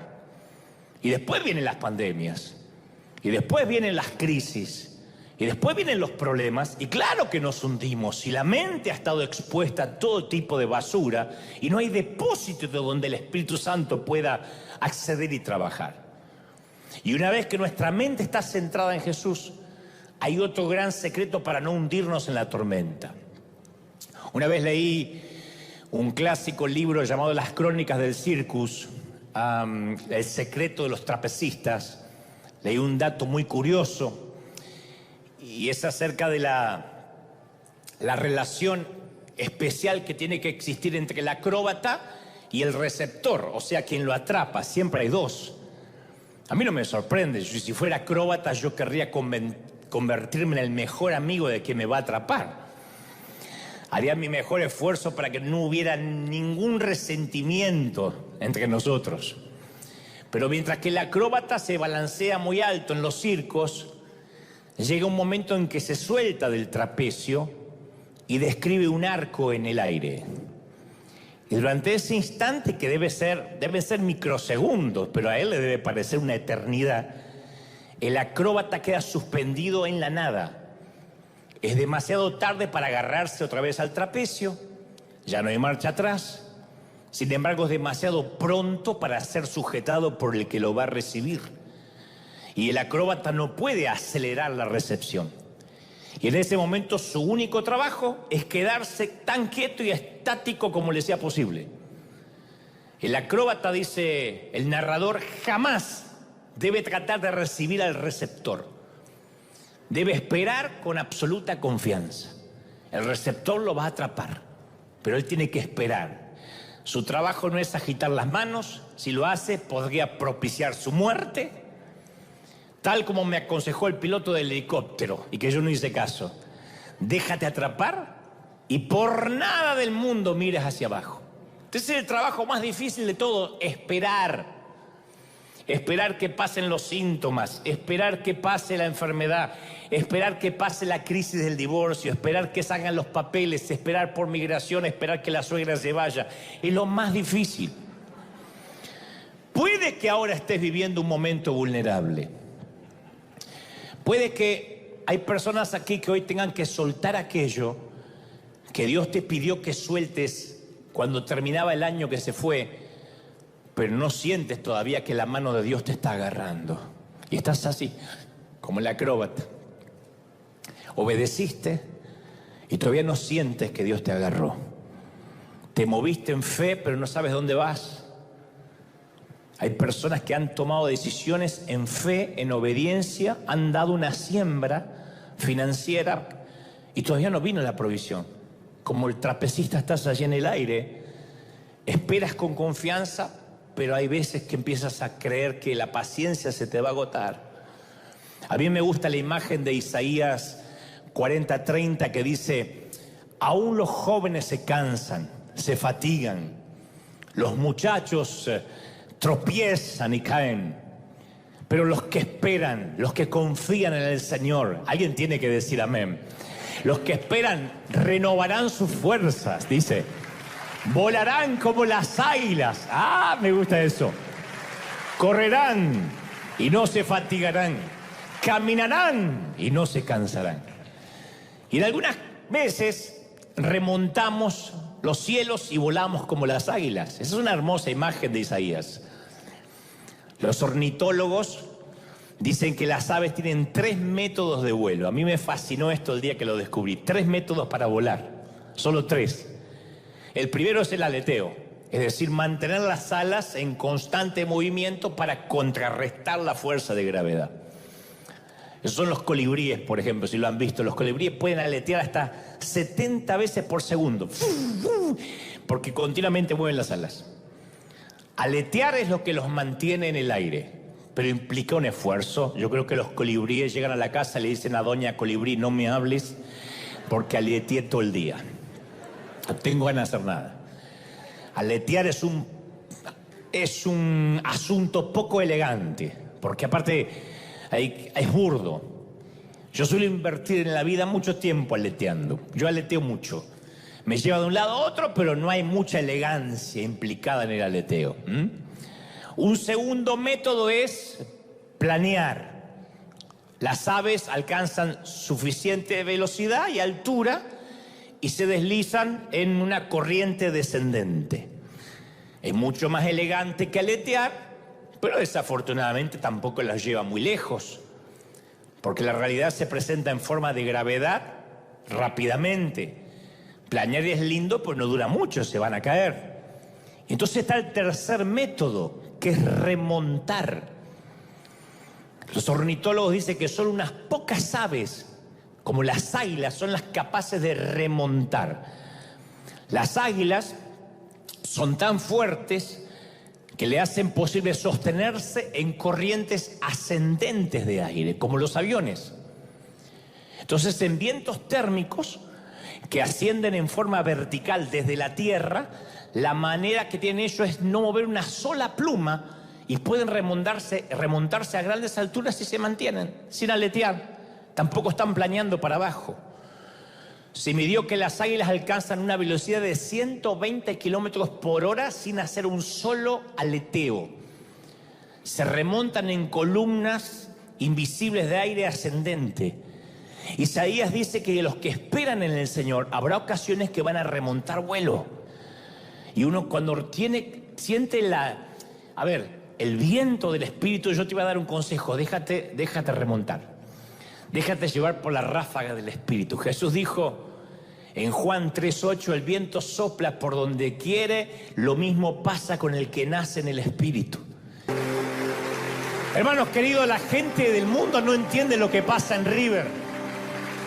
Me dice, ¿qué? Ahí no tienen miedo. ¿Por qué se siguen congregando? ¿Dónde está la distancia social? ¿Pero qué pasa? La gente no lo entiende. No entiende cómo de aquí enviamos recursos a todo el mundo. No entiende cómo sostenemos misiones, cómo sostenemos orfanatos. No lo entiende. Y lo lindo es que tampoco nosotros lo entendemos. No hay manera. Nos reunimos con el equipo y decimos, pero ¿por qué tanto favor? Y le pregunto al Señor y me dice, no eres ni tú, no eres ni la iglesia, no es porque alguien esté orando de más, no es porque alguien haya pagado un gran precio. Solamente mantente un paso a la vez. Trata de remontar en alas en el Espíritu cuando puedas. Disfrútalo. No te bajes de la ola si no tienes que bajarte. Pero cuando los vientos desciendan, tú solamente aletea. Cuando no puedes aletear, camina. Pero continúa, no te entregues. Que tu vida sea, como dijo Gamaliel, que lo que sea de Dios nadie lo pueda detener. Lo que no es de Dios se termina. Lo que no es de Dios en 2 años desaparece. Lo que es del Señor permanece. Lo que es del Señor no lo podréis detener. ¿Lo crees de verdad? Lo que es del Señor permanece. Y yo he entendido eso, que hay que dar un pasito a la vez, no hay que entregarse. Y esta es la palabra que quiero que te lleves para lo que resta del año. No te entregues, pase lo que pase. No te estoy asustando. La vida nos va a bendecir. Dios va a hacer que la vida sea bendecida. Lo que digo es que cuando veamos que parece que no hay esperanza, recuerda esta palabra. No mires abajo. No mires como el coyote. No mires hacia abajo. Sigue caminando sobre lo sobrenatural. Sigue caminando sobre la provisión divina. Sigue caminando sobre la fe de que Él no te va a fallar. Nunca te dejó. Él no ha cambiado. A Él no lo cambian las pandemias, a Él no lo cambian los gobiernos, a Él no lo cambia la Organización Mundial de la Salud, ni la ONU, ni la Casa Blanca. Él no lo cambian los gobiernos. Él sigue siendo fiel, Él sigue estando en el trono. Y Él dice, si confías en mí, vas a caminar sobre las aguas. Si confías en mí, no te vas a ir abajo. El helicóptero vendrá. Te vas a colgar y te vas a sostener. Confía, vas a llegar a la orilla. Esa es la palabra que quiero que recibas ahora. Y quiero bendecir y alentar. Primero a los que están remontando vuelo. A los que como las águilas están viviendo un favor que no pueden explicar. Segundo, a los que están aleteando con mucho esfuerzo. Dice, Dante, no sabes cómo estoy. Los viernes, los sábados me desplomo. La semana es agotadora para mí. No tengo tiempo de orar, no tengo tiempo de leer la Biblia. La vida me pasó como un tren. Estoy pagando gastos, tarjetas. Estoy aleteando y aleteando y aleteando. ¿Será que Dios no me bendice? No, estás aleteando. Dice Isaías que estás aleteando, que estás corriendo. Eso demanda esfuerzo, pero aún así el Señor va a ayudar a que no te fatigues, a que no te entregues. Y otros dicen, ya estoy del otro lado, estoy así, como mi papá en el andador. ¿Será que esto cuenta? Sí, caminar cuenta. Es una pequeña abertura, y una pequeña abertura en una tumba puede cambiar la humanidad. Una pequeña abertura en Normandía puede librar una guerra. Dios va a bendecirte, dice el Señor. Repite conmigo, di, Señor Jesús, fuerte, Señor Jesús, te recibo como mi Salvador. Entra en mi vida, entra en mi corazón, perdona mis pecados. Gracias por amarme. Creo en ti. Amén. Esto es para todos, católicos, musulmanes, ateos, agnósticos, testigos de Jehová, mormones, gente que nos escucha de otras religiones, de otras creencias. No importa lo que creías, recibe a Cristo en el corazón y vas a ver cómo tu vida cambia en un giro de 180 grados. Y ahora todo River, vamos, levanten las manos, vamos a clamar, vamos a orar por este año.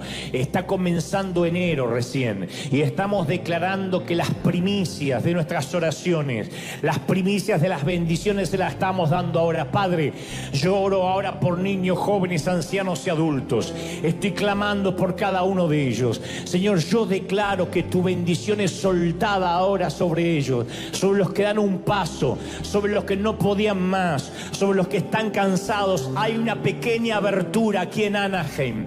Hace años Dios abrió una pequeña abertura en la Catedral de Cristal. Era chiquitito, era un grupito de hispanos solos, entre menesterosos, endeudados, afligidos, una pequeña cueva en Crystal Cathedral.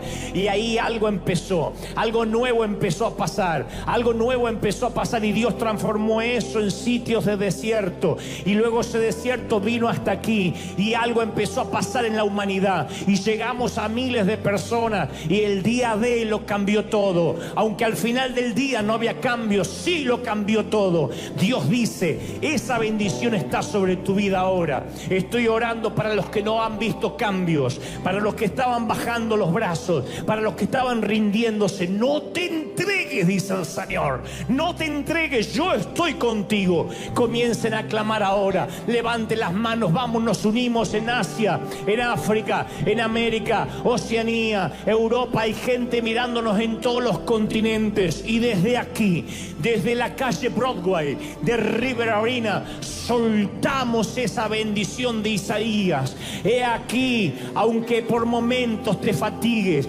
aunque por momentos no pueda más, yo te sostengo, dice el Señor. Vamos, vamos, vamos, yo quiero escucharte clamar. Somos miles aquí. Clama, clama por nuestras naciones, clama por nuestros gobernantes, clama para que se termine todo rigor del demonio, para que la bestia caiga, porque volverá a caer. Porque cada bestia que se levante, porque cada anticristo que se levante, caerá bajo el poder de Dios.